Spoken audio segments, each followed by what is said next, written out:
তাহলে হচ্ছে বর্ণে কোন কোন বর্ণে কি জাতক জাতিকা কি হয় কি হতে পারে সেটাই আমি বললাম। কোন যোগে আপনার জন্ম, একটা শিশু যখন জন্মগ্রহণ করে সে যে যোগটা পায়, কি যোগে জন্মগ্রহণ করে। মোট 27টা যোগ আছে। বিষকুম্ভ যোগ, প্রীতি যোগ, আয়ুষ্মান যোগ, সৌভাগ্য যোগে জন্ম, শোভন যোগে জন্ম, সুকর্মা যোগে জন্ম, কৃতি যোগে জন্ম, শূল যোগে জন্ম, গণ্ড যোগে জন্ম, বৃদ্ধি যোগে জন্ম। এরকম 27টা যোগে মানুষের জন্ম হয়। যখন তার জন্ম কুণ্ডলী লগ্নের চার্ট বেরোবে তখন তাতে কার যোগ, কি যোগে জন্ম তার সেটা ওই উল্লেখ করা হবে। কোন যোগে জন্ম হলে কি হয়, যেমন আমরা সাধারণত বলি যে গণ্ড যোগে জন্ম লেখা থাকে, গণ্ড যোগে জন্ম। যাদের গণ্ড যোগে জন্ম হয় তারা সাধারণত বেশিরভাগ ক্ষেত্রে দেখা যায় পেটে ওরমান, পেটে পাকস্থলী নানা রকম সমস্যা নিয়ে সে জন্মগ্রহণ করে। এটা সারা জীবন তাকে ভোগায়, সে লিভারও বা অন্যান্য কিছুও সেই সমস্যাগুলো। কারণ সে যখন জন্মেছিল সে গণ্ড যোগে জন্মেছিল বলে এই সমস্যা।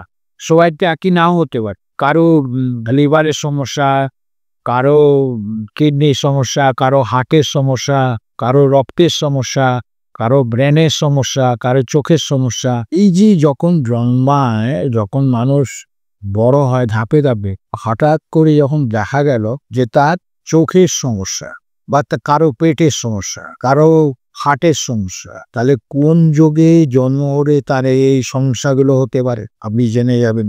আমরা যেমন কোন যোগে একটা মানুষের জন্মগ্রহণ করার পর কোন যোগ সে পেল সেটাকে আমরা বিচার করে বললাম, তার ভাগ বিচার করলাম, তার আদান প্রদান বিচার করলাম।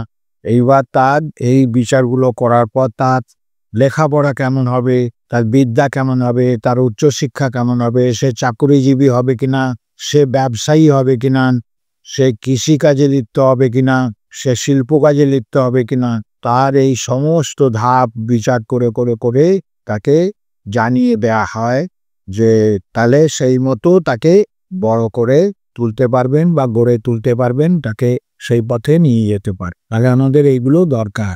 আমি যেমন বলছি সমস্যা যেমন আছে সমাধানেরও পথ এসে। আপনারা বিস্তারিত কমেন্ট করুন, কমেন্ট করে আপনি জানান বিস্তারিতভাবে। আপনি কমেন্ট করে আপনি লিখে পাঠান, কমেন্ট করুন। যদি কারো ডেট অফ বার্থ থাকে সেটাও আপনি লিখে পাঠান। আমি সময় মতো করেই আপনাদের প্রেডিকশন করে দেবো, বিচার বিশ্লেষণ করে দেবো। কোনো সময় যদি প্রয়োজন হয় ফোন নাম্বার দেওয়া আছে, ফোনে কথা বলবেন, ফোনের মাধ্যমে আলাপ আলোচনা করবেন, আমি প্রেডিকশন করব।